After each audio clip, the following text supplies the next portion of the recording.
Assalamualaikum warahmatullahi wabarakatuh. Alhamdulillahirabbil alamin. Alhamdulillah hamdan katsiran thayyiban mubarakan fih. Allahumma shalli wa sallim daiman abada ala sayyidina wa maulana Muhammadin wa ala alihi wa sahbihi ajma'in, amma ba'd. Hadirin dirahmati Allah Subhanahu wa taala. Insyaallah pembahasan kita pada hari ini, kita akan memulai pembahasan pada matan tajwid As-Salsabil Asy-Syafi fi Ilmi Tajwid, karangan Asy-Syaikh Utsman bin Sulaiman Murad bin Ali Agha. Beliau berkata pada pembukaannya, wa nafa'ana Allah ta'ala bihi wa bi'ulumihi fid daraini amin. Bada'tu bilhamdi wa bis salati ala nabiyyi wa alihil hudati. Wa ba'du khudnat man ataka jayyidan yahdika in aradta an tujawwida. Samaituhu bis-salsabilis syafi fahuwa litajwidil Qur'ani kafi. Di sini disebutkan bada'tu, aku memulainya. Sebelum dalam buku yang kita pegang ini bukan terjemahan saya, ini sepenuhnya bukan terjemahan, tapi kandungan bait. Karena di sini kalau diartikan tidak sepenuhnya bermakna artinya, atau bisa disebut terjemah tafsiriyah, bukan terjemah nazaman. Bada'tu, aku memulai. Jadi kita harus mencari siapa yang memulai. Kalau matan Tuhfatul Atfal disebut Sulaiman Jamzuri. Kalau matan Jazari disebut Muhammad Ibnul Jazari. Di sini juga disebut bada'tu, tapi menggunakan dhamir.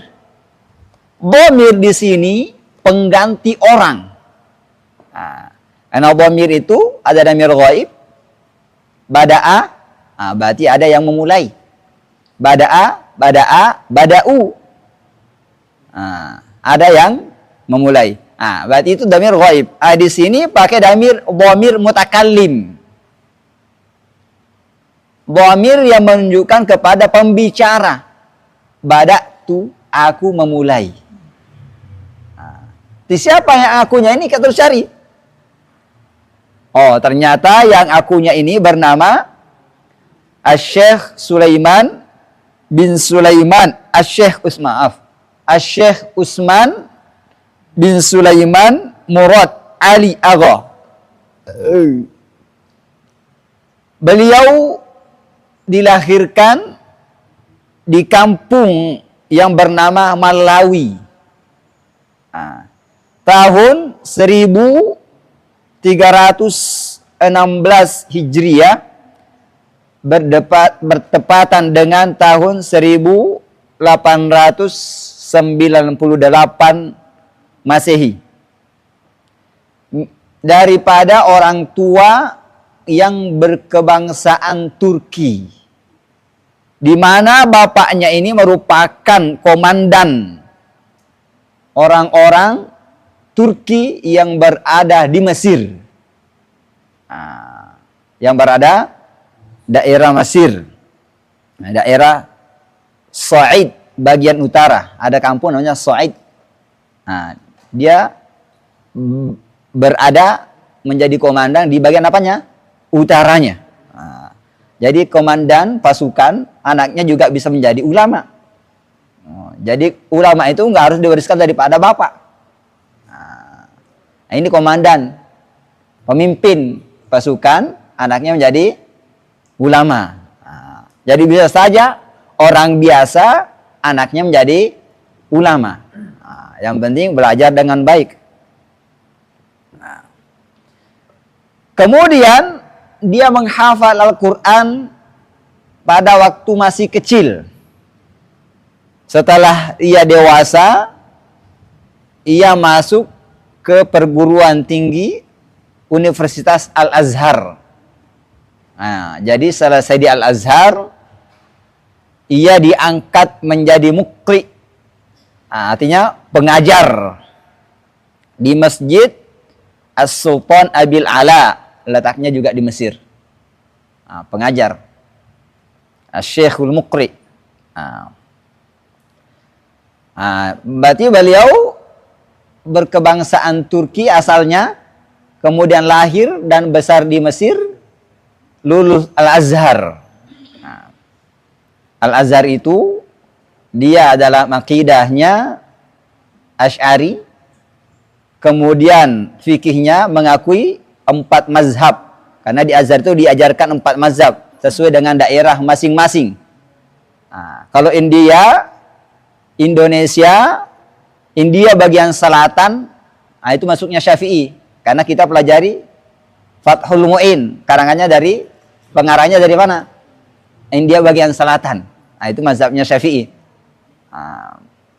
Jadi ada khusus kelas untuk bermazhab Syafi'i. Dari mana? Orang Indonesia masuk di situ. Ada khusus kelas bermazhab Hambali. Ada khusus kelas bermazhab Hanafi. Ada khusus kelas bermazhab Maliki. Dan masing-masing kelas juga mempelajari perbandingan mazhab selain mazhab yang dipelajari di wilayah negaranya. Dan saya juga termasuk jurusan syariah. Jadi qiraat ini saya pelajari di luar kampus. Kalau jurusan saya secara khusus, saya jurusan syariah, hukum Islam. Itu jurusan saya secara khusus. Di luar kampus saya pelajari qiraat.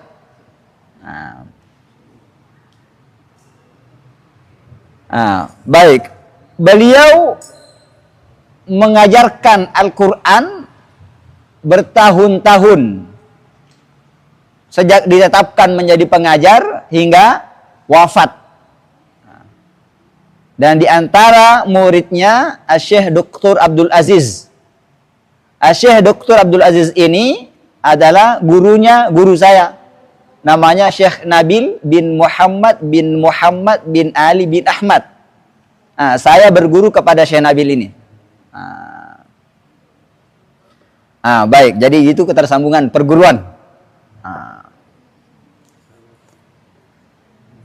Beliau Syekh Utsman ini wafatnya sekitar usia 65 tahun, bertepatan 8 Sya'ban 1382 Hijriah, 4 Yanair Januari 1963 Masehi. Ini biografi singkat beliau. Kemudian dimulai bilhamdi. Aku mulai dengan alhamdu. Alhamdu, mengapa dimulai alhamdu? Ini merupakan penanaman akidah kepada orang-orang yang membacanya, bahwa kita punya Allah Subhanahu wa ta'ala yang mengurusi urusan kita, tempat kita meminta, apapun yang kita miliki itu hanya titipan Allah Subhanahu wa ta'ala. Pujian dengan alhamdu juga yang menyamaratakan antara pejabat dengan miskin. Jadi Allah Subhanahu wa ta'ala mengaruniakan dengan kita cara bersyukur. Ucap apa? Alhamdu. Allah SWT tidak membiarkan orang membuat caranya bersyukur masing-masing. Orang berilmu dan yang tidak berilmu sama cara syukurnya. Ucapkan alhamdulillah. Orang kaya, orang tidak kaya sama cara syukurnya, ucapin alhamdulillah. Jadi sini Allah Subhanahu wa taala memberikan kita semua makhluk ini sama. Baik. Alhamdulillah juga ucapan yang dimana pujian ini hanyalah miliknya Allah Subhanahu wa ta'ala. Jadi Allah Subhanahu wa ta'ala mengajarkan kita memujinya dengan cara yang Allah pilih, bukan cara yang kita pilih. Alhamdulillah. Allah juga yang memberikan kita inisiatif untuk mengarang, untuk bekerja, untuk beramal, memberikan kita kekuatan. Itu juga dari Allah. Maka kita pergunakan itu dengan mensyukuri apa yang menjadi pemberian Allah. Maka dia di sini mengatakan alhamdulillah. Karena inspirasi untuk menulis dari mana? Dari Allah. Dia menulis pakai kekuatan siapa? Kekuatan dia pemberian Allah. Jadi kita tidak boleh sombong. Makanya di pertama kita kuatkan akidah. Kita sandarkan apa yang kita punya hanya kepada Allah Subhanahu wa ta'ala. Jadi jangan kita punya ilmu yang banyak. Inilah ilmu saya, inilah saya profesor, doktor misalnya. Ilmu yang kita miliki kita titipan Allah. Maka ketika di sini ulama besar menulis, ia mulai dengan apa? Alhamdulillah. Segala puji bagi Allah. Itu mendasari bahwa segala yang ada dari kita, punyaan kita hanya titipan Allah. Kita punya ilmu, titipan Allah. Punya harta, titipan Allah. Baik. Kemudian, ini juga berdalil dengan hadis Nabi Sallallahu Alaihi Wasallam. Kullu amrin dzibalin la yubda'u fihi bilhamdilillah fahuwa ajdam. Segala perkara yang baik, yang produktif, yang bernilai, yang tidak dimulai dengan basmalah, tidak dimulai dengan alhamdulillah, la yubda'u fihi bilhamdilillah fahuwa ajdam, makanya terputus daripada keberkahan. Maka di sini ia mengharapkan keberkahan dengan memulai apa? Alhamdulillah. Jadi alhamdulillah bukan hanya diucapkan di akhir, di awal juga. Baik. Mengikut juga kepada Al-Quran. Karena Al-Quran salah satu ayatnya adalah alhamdulillah. Dalam riwayat yang kita pakai, bismillah sebagai ayat pertama. Ada juga riwayat yang lain, alhamdulillah sebagai ayat pertama.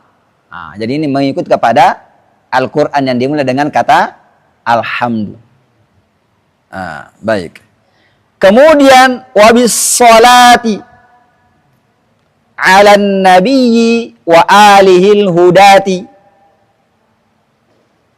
Dan dimulai pula dengan salawat atas Nabi Sallallahu Alaihi Wasallam.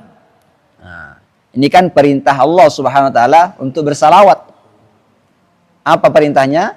Innallaha wa malaikatahu yusalluna 'alan nabi ya ayyuhalladzina amanu sallu 'alaihi wa sallimu taslima. Sesungguhnya Allah, para malaikatnya bersalawat atas Nabi. Itu Nabi kita Sayyidina Muhammad sallallahu alaihi wasallam. Ini khusus kepada Nabi kita. Tidak diberikan kepada Nabi Adam, tidak diberikan sampai kepada Nabi Isa, hanya diberikan kepada Nabi kita Sayyidina Muhammad sallallahu alaihi wasallam. Kemudian ya ayyuhalladzina amanu sallu alaihi wa sallimu taslima. Salawatnya Allah Subhanahu wa taala, curahan rahmatnya, limpahan kasih sayangnya, curahan nikmatnya. Salawat malaikat bagaimana? Permohonan ampunnya, permohonan doanya. Salawat kita, ucapan Allahumma salli ala Sayyidina Muhammad. Atau Allahumma salli ala Muhammad. Baik. Karena di sini perintah, ya ayyuhalladzina amanu, wahai orang-orang bersalawatlah atas Nabi, wasallimu taslima, dan ucapkanlah salam penghormatan. Nah, di sini dalam nawaban ini tidak ada lafaz salamnya, hanya ada lafaz salatnya saja. Wabis salati, nggak ada wabis salami. Bagaimana hukumnya? Boleh nggak? Hanya mengucapkan salawat tanpa salam. Ulama mengatakan itu boleh-boleh saja, tapi tidak sempurna. Mengapa tidak sempurna? Karena dalam ayatnya disebutkan juga ucapan salam, bukan hanya salawat. Kemudian dalil yang mendasari kebolehannya yang lain, sebuah riwayat. Apa riwayatnya? Di sini disebutkan sebagaimana yang kami riwayatkan dalam Sunan Abu Daud. Jadi guru saya, Syekh Abdul Hadi Al-Khorsa, membolehkan saya mengucapkan, saya meriwayatkan hadis ini bersambung kepada Abu Daud. Itu tulis dalam selebaran yang diberikan kepada saya, dan ada murid-murid yang lain. Itu boleh mengatakan, arwi hadal hadis muttasilan ila Abi Daud. Saya meriwayatkan hadis ini bersambung kepada Abu Daud, pengarang Sunan Abu Daud, dan hadis-hadis yang lainnya. Ini bukan kesombongan, hanya mengucapkan nikmat Allah Subhanahu wa ta'ala. Baik. An Abdurrahman bin Bujaidin, daripada Abdurrahman bin Bujaidin. An jaddatihi, daripada neneknya, Ummi Bujaidin. Wa kanat min man baya'a Rasulullah sallallahu alaihi wasallam. Neneknya ini namanya digelari Ummu Bujaid. Ia termasuk orang yang berbaiat kepada Nabi sallallahu alaihi wasallam. Annaha qalat, dia berkata kepada Nabi sallallahu alaihi wasallam, ya Rasulullah, salli alayya. Ya Rasulullah, bersalawatlah kepada aku, atau doakanlah aku. Wa ala zawji, begitu juga pada suamiku. Sallallahu alaika, semoga Allah melimpahkan salawatnya kepadamu. Ummu Bujaid ini tidak mengucapkan salam, hanya mengucapkan sallallahu alaika, semoga Allah melimpahkan salawatnya padamu. Menunjukkan kebolehan, karena Nabi tidak mengatakan kepadanya sambungkan dengan salam.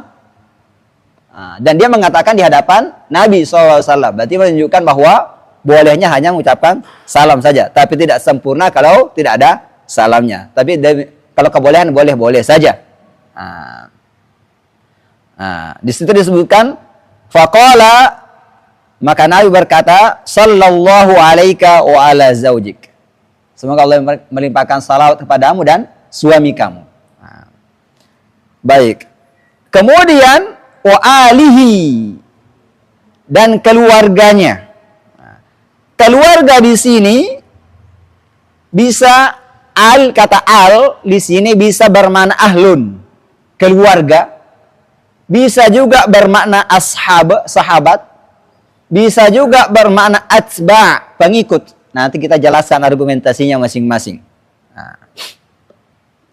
Kalau kita katakan al sebagai makna ahlun, keluarga, maka Nabi ketika sahabat bertanya mengenai cara bersalawat kepada Nabi, Nabi SAW mengajarkan kepadanya, Allahumma salli ala Muhammadin wa ala ali Muhammad. Berarti disebutkan apa? Keluarganya. Ali Muhammad, keluarga Muhammad. Kalau bermakna atba', pengikut, salah satu ulama bahasa yang bernama Al-Jauhari dalam kitab Sihahnya, kamus bahasa Arab, mengatakan alur rajuli, al seorang laki-laki, ahluhu itu keluarganya, wa iyaluhu sama keluarga juga. Wa aluhu aidan, dan termasuk makna alu atba'uhu pengikutnya. Itu dasarnya dalam Al-Quran, wa najjainakum min ali fir'aun. Dan ingatlah tatkala kami selamatkan kamu daripada al Fir'aun. Itu adalah tentara-tentara Fir'aun. Berarti di sini adalah pengikut kan? Nah, pengikut namanya atba'. Atau dalam ayat lain disebutkan wa yauma taqumus sa'atu adkhilu ala fir'auna asyaddal adab. Dan pada hari kiamat Allah SWT mengatakan adkhilu, masukkanlah ke dalam neraka siapa? Ali Fir'aun. Adkhilu ala Fir'aun. Siapa yang termasuk di sini? Istri nggak masuk. Istrinya masuk surga. Berarti yang dimaksud di sini ahli siapa? Pengikut-pengikutnya. Maka di sini istrinya masuk surga, nggak masuk neraka istrinya. Istrinya diridhoi Allah Subhanahu wa taala. Maka di sini kata al bisa bermakna pengikut. Kemudian kata al juga bisa bermakna suhbah, sahabat. Itu disebutkan oleh ulama yang bergelar sultanul ulama. Masya Allah ini. Ulama yang digelari sultanul ulama. Pemimpinnya para ulama, sultannya para ulama. Siapa itu? Izzuddin bin Abdussalam. Fi tafsiril Quran, dalam kitab tafsir Al-Quran disebutkan di situ alur rajuli, alnya seorang rajul, humul ladina ta'ulu umuruhum ilaihi, orang yang urusi perkara-perkaranya, yang perkara-perkaranya balik kepada dia yang menjadi pengurusnya. Fi nasabin, baik dalam nasab, artinya kalau nasab sudah keluarga, anak bapak itu kan nasab namanya, ponakan juga nasab. Au suhbatin, di sini sebut suhbah, dia bedakan antara nasab dan suhbah. Berarti mengurus juga sahabat-sahabat, termasuk kan? Ya termasuk. Wal al wal ahli sawaun. Kata al dan ahli bisa bermakna sama. Baik, itu bermakna al. Kemudian al-hudati. Siapa yang dimaksud al-hudati di sini?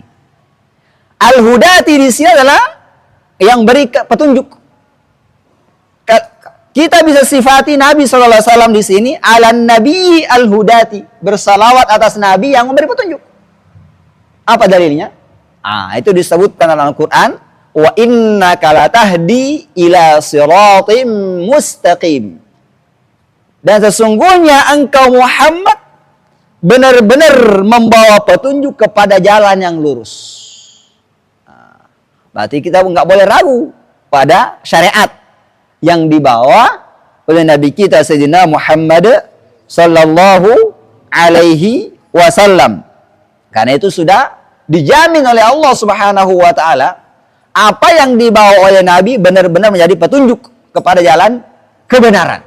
Tidak boleh ada keraguan sedikit pun. Kemudian kata al-hudati juga bisa sifat kepada Ali. Wa alihil hudati, keluarganya yang menjadi memberi petunjuk.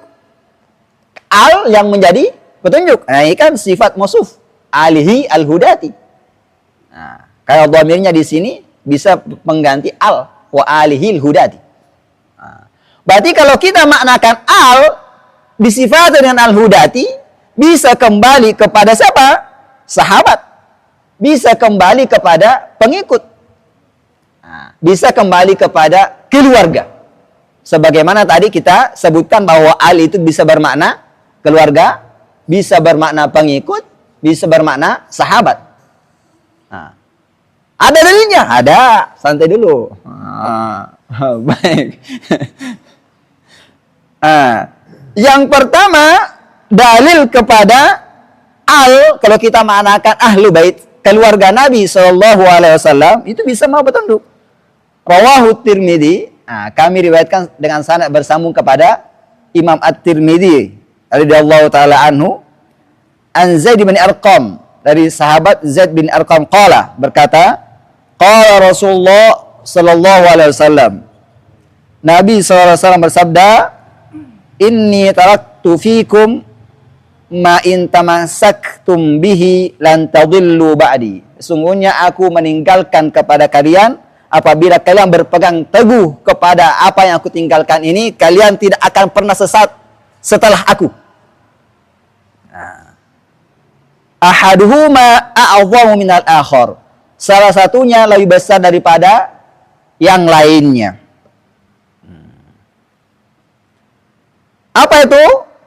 Yang pertama, kitabullah hablun mamdudun minas sama'i ilal ardi.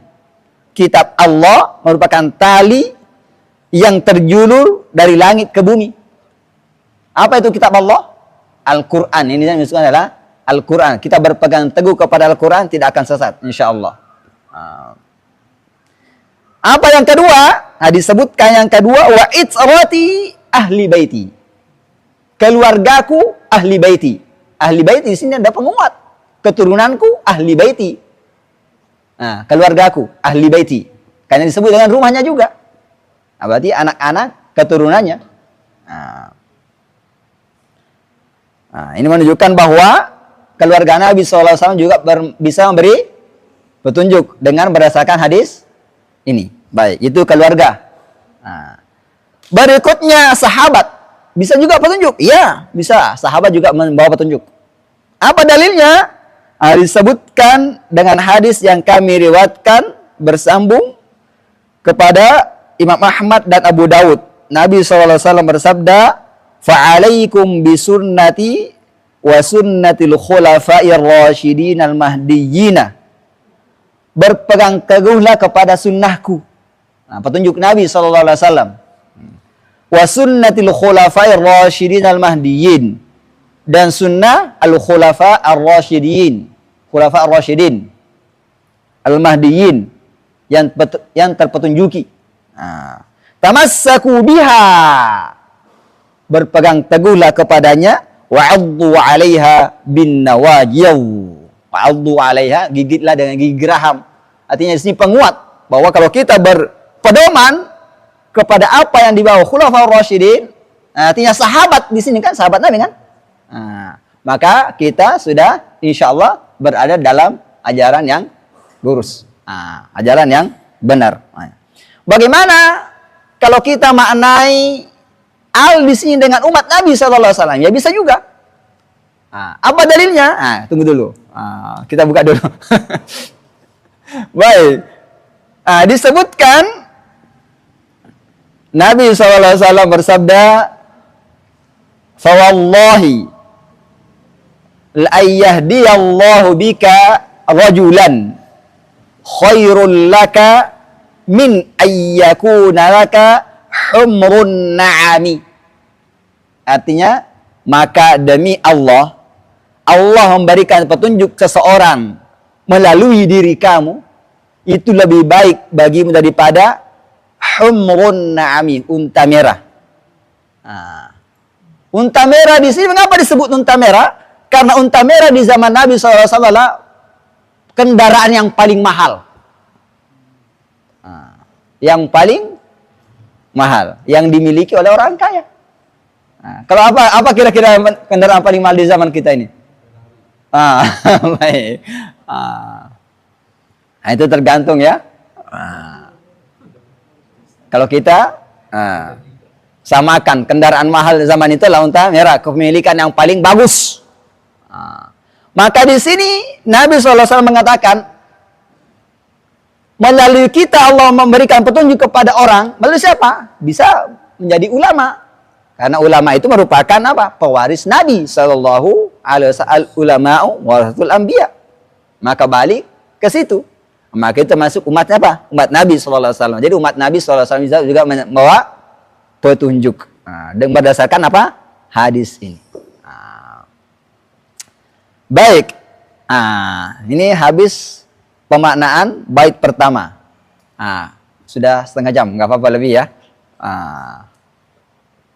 Wa ba'du khud nazman ataka jayyidan yahdika in aratta an tujawwida. Wa ba'du, setelah beliau tadi membuka, ini kata memisahkan pembuka dan setelahnya. Wa ba'du, setelah yang tadi, setelah dibuka, apa maksudnya daripada nazaman yang disebutkan? Khudh nazman, pelajarina nazaman ini. Ataka jayidan, nazaman yang aku buat ini merupakan sebuah nazaman yang baik. Mengapa baik? Karena merangkum Tuhfatul Atfal, merangkum Jazariyah, dan menambahkan juga pembahasan tidak ada dalam Tuhfa dan tidak ada dalam Jazariyah. Berarti ini nazaman yang mencakupi bab-bab dalam ilmu tajwid. Yahdika, dia juga mensifati nazaman ini sebagai bisa membawa kepada hidayah. Artinya di sini hidayah bermakna menuntun. In aratta an tujawwida, menuntunmu kepada bacaan Al-Quran jika engkau ingin membaca Al-Quran dengan bertajwid. Nah, itu tajwid ini tartil. Sebagaimana perkataan Sayyidina Ali radhiyallahu taala anhu berkata apa? At-tartilu huwa tajwidul Quran wa ma'rifatul wukuf. Tartil itu adalah engkau membaca Al-Quran dengan tajwid dan mengetahui seluk beluk wakaf, berhenti, memulai. Engkau tidak. Kemudian Allah SWT sebutkan warattalnahu tartila. Kami baca Al-Quran dengan tartil. Surah Al-Furqan 32.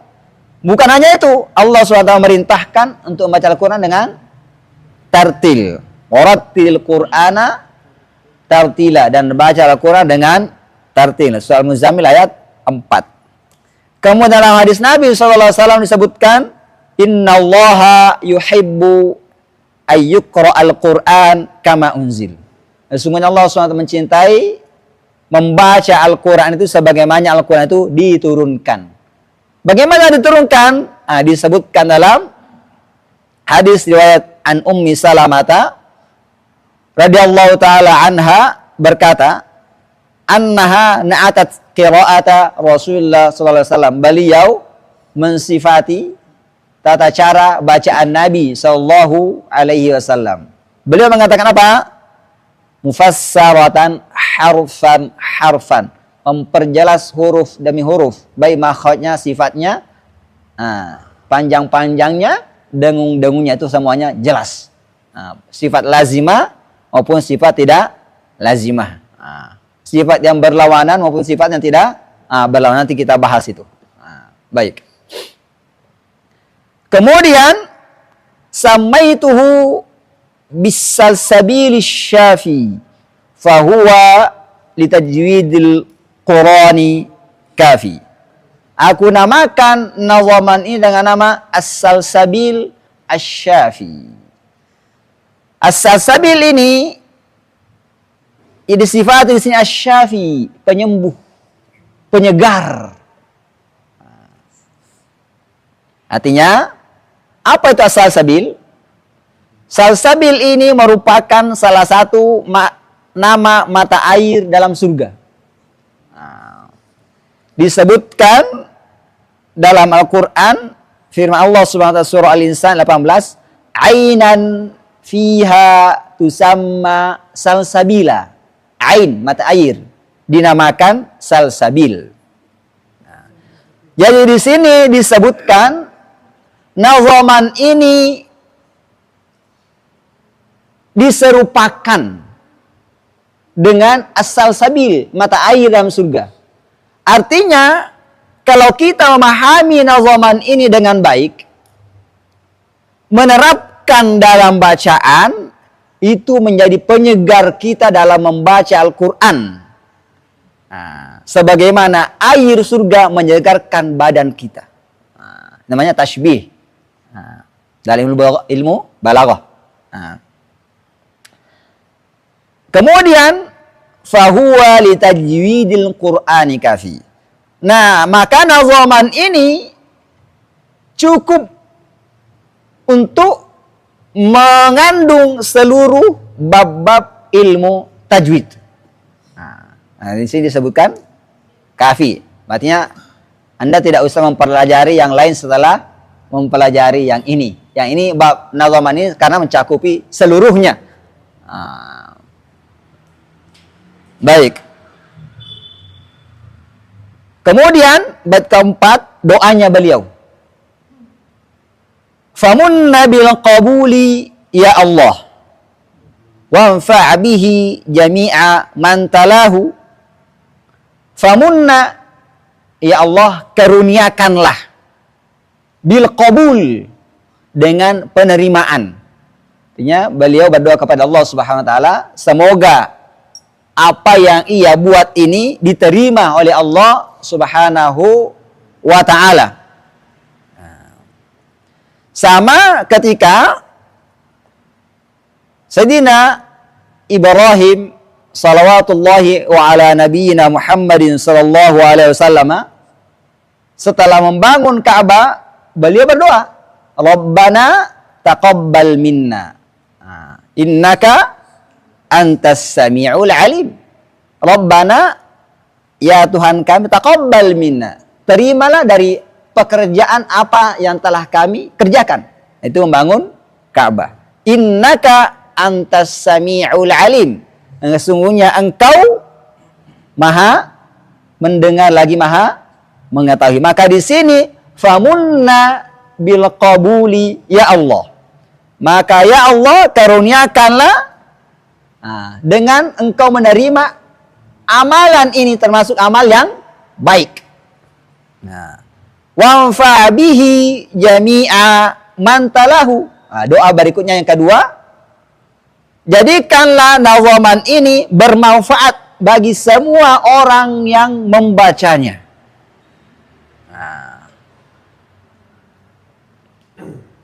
Maka salah satu tandanya Allah Subhanahu wa taala menerima doa ini, apa tandanya? Dari zaman beliau sampai sekarang, nazaman ini masih eksis dipelajari. Artinya Allah menerima doanya. Jadi kalau ada satu amalan, suatu karangan yang dibuat dan karangan itu masih bermanfaat setelah generasi pengarangnya, maka salah satu ciri bahwa amalan tersebut, karya yang diterima oleh Allah Subhanahu wa taala. Itu menurut ulama. Baik. Kemudian berikutnya doanya juga, waj'alhu da'iyan ilan na'imi. Jadikanlah nazaman yang aku buat ini da'iyan ilan na'im, penyeru kepada an-na'im. Apa ya? Surga. Artinya pendorong untuk masuk surga. Karena Nabi SAW menyebutkan, al-mahiru bil Qur'ani ma'as safatil kiramil bararah. Orang yang mahir, yang pintar dalam membaca Al-Quran, artinya orang mahir dan pintar. Orang yang lancar, bagus bacaannya, bagus tajwidnya. Ma'as safaratil kiramil bararah. Bersama dengan para malaikat yang mulia lagi baik. Nanti da'iyan ilan na'imi. Wa khalisan liwajhikal karimi. Jadi kan juga menjadi khalisan. Apa? Yang menjadi amalan yang ikhlas untukmu. Bukan untuk mencari ketenaran. Bukan untuk dianggap sebagai ulama. Bukan untuk dianggap sebagai orang pintar. Karena ada orang yang belajar ingin dikata pintar. Ada orang belajar ingin disebut ulama. Ada orang yang belajar untuk berdebat dengan orang bodoh. Maka di sini beliau berdoa kepada Allah agar karyanya ini betul-betul menjadi ikhlas untuk Allah Subhanahu wa taala. Bukan yang lainnya. Bukan ingin disebut sebagai ulama, bukan disebut sebagai orang pintar, tapi hanya untuk Allah semata. Dan ini merupakan amalan hati. Nah, orang yang tidak suci hatinya mudah terasuki sifat sombong, mudah terasuki sifat yang jelek, ingin dipuji. Nah, ini bukan termasuk ulama yang ingin dipuji.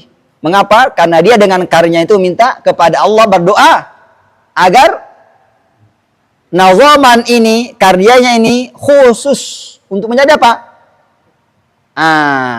Menjadi amalan yang ikhlas karena Allah Subhanahu wa taala, dijauhkan dari sifat-sifat buruk. Maka tadi diawali dengan pembelajaran akidah, dimulai dengan berpegang teguh kepada Allah dengan bilhamdilillah wa bissolati. Kemudian di tengahnya ada pelajaran mengenai hukum fikih. Apa itu? Mempelajari Al-Quran. Karena Imam Ibnul Jazari menyebutkan malam yujawwidil Qur'ana athimu. Orang yang tidak membaca Al-Quran dengan tajwid, maka ia berdosa. Artinya apa? Membaca Al-Quran tanpa tajwid hukumnya haram. Itu hukum fikih. Karena dengan melakukan perbuatan yang haram, orang bisa berdosa. Bagaimana dalilnya? Tadi sudah disebutkan, warattilil Qur'ana tartila. Allah perintahkan baca Al-Quran dengan tartil. Itu perintah. Baik. Kemudian diakhiri dengan tasawuf. Apa itu? Amalan hati. Ikhlas kepada Allah SWT. Atau orang tidak menyebut tasawuf, sama aja. Tazkiyatun nafs. Enggak ada bedanya, isinya sama. Baik. Berarti di sini pengantar nazaman ini mencakup 3 hal.